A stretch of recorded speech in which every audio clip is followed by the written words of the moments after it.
माँ दुर्गा के 9 रूपों की आराधना का पर्व नवरात्रि आरंभ हो चुका है।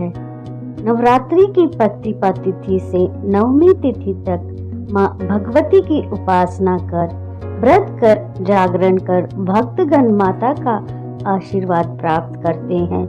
पूरे भारत देश में, विशेषकर उत्तर भारत में नवरात्रि की रौनक और पूजा पंडाल देखने लायक होते हैं।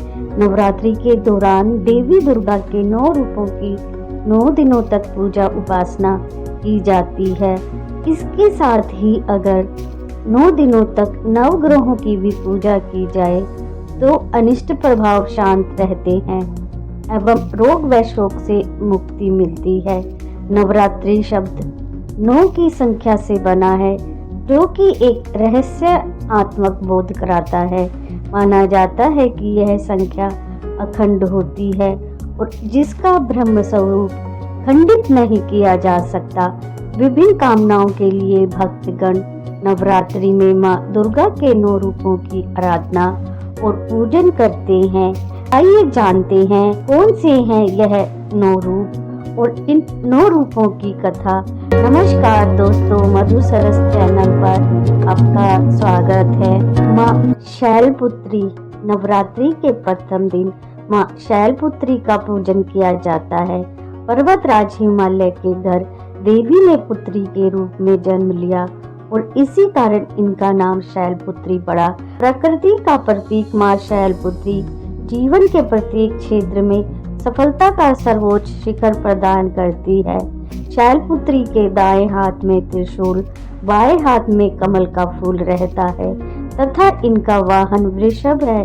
माँ के इस रूप को लाल और सफेद रंग की वस्तुएं पसंद होने के कारण इस दिन लाल और सफेद पुष्प एवं सिंदूर अर्पित करें और दूध की मिठाई का भोग लगाएं। माँ शैलपुत्री का पूजन घर के सभी सदस्यों के रोगों को दूर करता है एवं घर में दरिद्रता को मिटा संपन्नता को लाता है। द्वितीय दुर्गा माँ ब्रह्मचारिणी, वह परम ब्रह्म जिसका न आदि है न कोई अंत है, उसी ब्रह्म स्वरूपा चेतना का स्वरूप है माँ ब्रह्मचारिणी। नवरात्रि के दूसरे दिन इस देवी की पूजा की जाती है। नारद मुनि के कहने पर देवी ने शिव जी को पति रूप में पाने के लिए कठोर तपस्या की थी और उन्हें ब्रह्म ज्ञान प्राप्त हुआ था, इसलिए इनका नाम ब्रह्मचारिणी पड़ा। जो भक्त ब्रह्मचारिणी स्वरूप की पूजा करते हैं उनको असीमित एवं अनंत शक्तियों का वरदान प्राप्त होता है। माँ ब्रह्मचारिणी के एक हाथ में कमंडल और दूसरे हाथ में जाप की माला रहती है। देवी दुर्गा का यह रूप हमें संघर्ष से विचलित हुए बिना सन्मार्ग पर चलने की प्रेरणा देता है। माँ ब्रह्मचारिणी को कमल और गुड़हल के फूल अर्पित करने चाहिए तथा चीनी मिश्री और पंचामृत का भोग लगाना चाहिए। इससे देवी प्रसन्न होकर हमें दीर्घायु एवं सौभाग्य प्रदान करती है। तृतीय दुर्गा माँ चंद्रघंटा नवरात्रि के तीसरे दिन माँ चंद्रघंटा का पूजन किया जाता है, जिनके मस्तक पर घंटे के आकार का अर्धचंद्र होता है। माँ चंद्रघंटा के 10 हाथ, जिनमें कमल का फूल, कमंडल, त्रिशूल, गदा, तलवार, धनुष और बाण है। एक हाथ आशीर्वाद तो दूसरा अभय मुद्रा में रहता है। शेष बचा एक हाथ वे अपने हृदय पर रखती है। माता का यह प्रतीक रतन जड़ित आभूषणों से सुशोभित है। गले में सफेद फूलों की माला सुशोभित है। देवी का वाहन वाघ है। माँ का घंटा असुरों को भय प्रदान करने वाला होता है और वहीं इससे भक्तों को सांसारिक कष्टों से मुक्ति मिलती है। माता का यह स्वरूप हमारे मन को नियंत्रित रखता है। नवरात्रि में माँ के इस रूप को दूध और दूध से बने पदार्थों का भोग अर्पित करना चाहिए। नवरात्रि के चौथे दिन माँ दुर्गा के चौथे स्वरूप देवी कुष्मांडा की पूजा होती है। माँ कुष्मांडा देवी की 8 भुजाएं हैं, इसीलिए ये अष्टभुजा कहलाई। इनके 7 हाथों में कमंडल, धनुष, बाण, कमल पुष्प, अमृत कलश, चक्र तथा गदा है। 8वें हाथ में सभी सिद्धियों और निधियों को देने वाली जप माला है। इस देवी का वाहन सिंह है। माँ कुष्मांडा ने अपनी मंद मंद मुस्कान की छटा बिखेर कर सृष्टि की रचना की थी। इसलिए माता को आदि स्वरूपा, आदि शक्ति कहा जाता है। माता की मुस्कान से पूरा ब्रह्मांड ज्योतिर्मय हो उठा और इसके बाद माता ने सूर्य, तारे, ग्रह और सभी आकाश गंगाओं का निर्माण किया। माता को पृथ्वी की जननी कहा जाता है। सूर्य मंडल के पास के एक लोक में माँ कुष्मांडा निवास करती हैं। पौराणिक कथाओं के अनुसार माँ कुष्मांडा का जन्म दैत्यों का संहार करने के लिए हुआ था। कुष्मांडा का अर्थ कुमड़ा होता है। कुमड़े को कुष्मांड कहा जाता है, इसलिए माँ दुर्गा के चौथे स्वरूप का नाम कुष्मांडा रखा गया। जो भक्त नवरात्रि के चौथे दिन माँ कुष्मांडा की विधि विधान से पूजा करता है, उसे बल, यश, आयु और स्वास्थ्य की प्राप्ति होती है। कहा जाता है कि कुष्मांडा को मालपुए बहुत प्रिय हैं, इसलिए नवरात्रि के चौथे दिन उन्हें मालपुओं का भोग लगाया जाता है। स्कंद माता देवी, स्कंद माता यानी स्कंद की माँ, जो युद्ध के देवता कार्तिकेय और देवताओं के सेनापति कार्तिकेय की माँ है। स्कंद भगवान शिव और माता पार्वती के षष्ठान पुत्र कार्तिकेय का एक नाम है। माँ दुर्गा का यह रूप अपने भक्तों की सभी मनोकामनाओं की पूर्ति करता है और उन्हें मोक्ष का मार्ग दिखाता है। माँ के इस रूप की 4 भुजाएं हैं और इन्होंने अपनी दाई तरफ की ऊपर वाली भुजा से स्कंद यानी कार्तिकेय को पकड़ा हुआ है। इसी तरफ वाली निचली भुजा के हाथ में कमल का फूल है और बाई ओर की ऊपर वाली भुजा में वर मुद्रा है और नीचे दूसरा श्वेत कमल का फूल है। सिंह इनका वाहन है। क्योंकि यह सूर्य मंडल अधिष्ठात्री देवी हैं, इसलिए इनके चारों ओर सूर्य सदृश अलौकिक तेजोमय मंडल सा दिखाई देता है। सर्वदा कमल के आसन पर स्थित होने के कारण इन्हें पद्मासना भी कहा जाता है। कार्तिक गोत्र में विश्व प्रसिद्ध महर्षि कात्यायनी भगवती पर अम्बा की कठिन तपस्या उपासना की। उनकी इच्छा थी कि उन्हें पुत्री प्राप्त हो। माँ भगवती ने उनके घर पुत्री के रूप में जन्म लिया और देवी कात्यायनी कहलाई। नवरात्रि के छठे दिन माँ कात्यायनी की पूजा की जाती है। इनकी उपासना और आराधना से भक्तों को बड़ी आसानी से अर्थ, धर्म, काम और मोक्ष चारों फलों की प्राप्ति होती है। उसके रोग, शोक, संताप और भय नष्ट हो जाते हैं। जन्मों के समस्त पाप भी नष्ट हो जाते हैं। इनका गुण शोध कार्य है, इसलिए इस वैज्ञानिक युग में कात्यायनी का महत्व सर्वाधिक हो जाता है। इनकी कृपा से ही सारे कार्य पूरे हो जाते हैं। ये वैद्यनाथ नामक स्थान पर प्रकट होकर पूजी गई माँ कात्यायनी अमोघ फलदायिनी है। भगवान कृष्ण को पति रूप में पाने के लिए ब्रज की गोपियों ने इन्हीं की पूजा की थी। यह पूजा कालिंदी यमुना के तट पर की गई थी, इसलिए ये ब्रज मंडल की अधिष्ठात्री देवी के रूप में प्रतिष्ठित है। इनका स्वरूप अत्यंत भव्य और दिव्य है।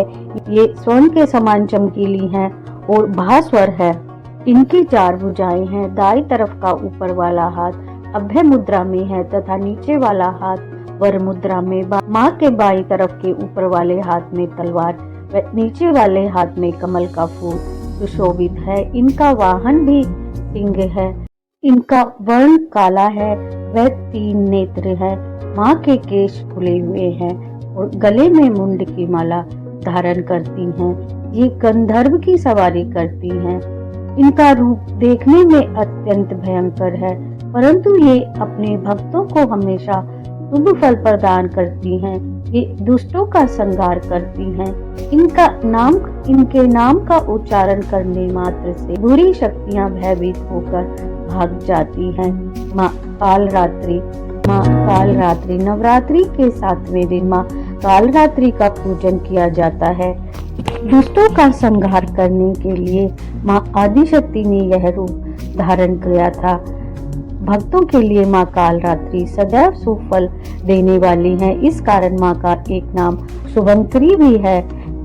ऐसी मान्यता है कि माँ कालरात्रि की कृपा से भक्त हमेशा भय मुक्त रहता है। उसे अग्नि भय, जल भय, शत्रु भय, रात्रि भय आदि कभी नहीं होता। माँ कालरात्रि का शरीर रात के अंधकार की तरह काला है। गले में विद्युत की माला और बाल बिखरे हुए हैं। माँ के 4 हाथ हैं, जिनमें से एक हाथ में गंडासा और एक हाथ में वज्र है। इसके अलावा माँ के 2 हाथ क्रमशः वर मुद्रा और अभय मुद्रा में हैं और गंधर्व इनका वाहन है। इस देवी के 3 नेत्र हैं। ये तीनों ही नेत्र ब्रह्मांड के समान गोल हैं। माँ कालरात्रि को गुड़ व हलवे का भोग लगाना चाहिए। इससे वे प्रसन्न होती हैं और भक्तों की मनोकामना पूर्ण करती हैं। महागौरी की पूजा करने से जीवन में किए गए सभी पाप नष्ट होते हैं। माता की शक्ति अमोघ और संग फलदायिनी कही गई है। नवरात्रि के 8वें दिन महागौरी की पूजा अर्चना की जाती है। शास्त्रों में नवरात्रि की अष्टमी पूजा का विशेष महत्व है। माता महागौरी की पूजा अर्चना करने से माता अपने भक्तों पर जीवन भर अपनी दया दृष्टि बनाए रखती हैं। यदि किसी के विवाह में विलंब हो रहा हो तो उसे महागौरी की पूजा आराधना करनी चाहिए। इससे यह समस्या तुरंत दूर हो सकती है। हिंदू शास्त्रों के अनुसार इस दिन महागौरी की पूजा के साथ कन्या पूजन कराने से जगदम्बिका पूजा को स्वीकार कर सभी मनोकामनाओं को शीघ्र पूर्ण कर देती हैं। यदि किसी के विवाह में विलंब हो रहा हो तो महागौरी की उपासना से जीवन साथी एवं शीघ्र विवाह संपन्न होने के योग बनते हैं। शास्त्रों के अनुसार असुरों का संहार करने और देवताओं का कल्याण करने के लिए ही माता को अस्त्र शस्त्र धारण करना पड़ा था।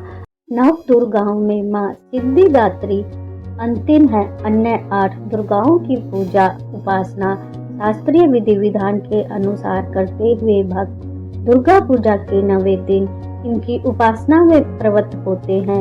इन सिद्धिदात्री माँ की उपासना पूर्ण कर लेने के बाद भक्तों और साधकों की अलौकिक पारलौकिक सभी प्रकार की कामनाओं की पूर्ति हो जाती है। इस दिन शास्त्रीय विधि विधान और पूर्ण निष्ठा के साथ साधना करने वाले साधक को सभी सिद्धियों की प्राप्ति हो जाती है। सृष्टि में कुछ भी उसके लिए अगम्य नहीं रह जाता। ब्रह्मांड पर पूर्ण विजय प्राप्त करने की सामर्थ्य उसमें आ जाती है। मार्कंडेय पुराण के अनुसार 8 सिद्धियां होती हैं और ब्रह्म वैवर्त पुराण के अनुसार श्री कृष्ण जन्म खंड में यह संख्या 18 बताई गई है। माँ सिद्धिदात्री भक्तों और साधकों को ये सभी सिद्धियां प्रदान करने में समर्थ हैं। देवी पुराण के अनुसार भगवान शिव ने इनकी कृपा से ही इन सिद्धियों को प्राप्त किया था।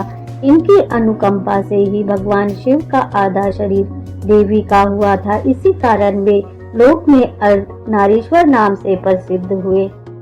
माँ सिद्धिदात्री कमल पर विराजमान हैं और सिंह पर सवार हैं। उनकी 4 भुजाएं हैं। उनके दाएं हाथ में गदा और सुदर्शन चक्र और बाएं हाथ में कमल और शंख हैं। वह गंधर्वों, यक्षों, सिद्धों और असुरों से घिरी हुई है जो उनकी पूजा करते हैं। वह अपने भक्तों से अज्ञान भी दूर करती हैं और उन्हें ज्ञान प्रदान करती हैं। माँ सिद्धिदात्री को मौसमी फल, पूड़ी, खीर, चना, नारियल और हलवा बहुत पसंद है। देवी को प्रसन्न करने के लिए इन वस्तुओं का भोग लगाना चाहिए। माँ सिद्धिदात्री अपने भक्तों को सभी सिद्धियां प्रदान करती हैं। यहाँ तक कि भगवान शिव को भी देवी सिद्धिदात्री की कृपा से ही सभी सिद्धियां प्राप्त हुई थी। प्रत्येक मनुष्य का यह कर्तव्य है कि वह माँ सिद्धिदात्री की कृपा प्राप्त करने के लिए निरंतर प्रयत्न करे और उनकी आराधना की ओर अग्रसर हो। इनकी कृपा से अनंत दुख रूप संसार से निर्लिप्त रहकर सारे सुखों का भोग करता हुआ वह मोक्ष को प्राप्त कर सकता है। माँ सिद्धिदात्री की उपासना पूर्ण कर लेने के बाद भक्तों और साधकों की लौकिक, प्रालौकिक सभी प्रकार की कामनाओं की पूर्ति हो जाती है। सिद्धिदात्री माँ की कृपा पात्र भक्त के भीतर कोई ऐसी कामना बचती ही नहीं है जिसे वह पूर्ण करना चाहे। हाँ, भगवती का परम सानिध्य ही उसका सर्वस्व हो जाता है। इस परम पद को पाने के बाद उसे अन्य किसी भी वस्तु की आवश्यकता नहीं रह जाती। वीडियो को लाइक शेयर करें, चैनल को सब्सक्राइब करें। जय माता दी।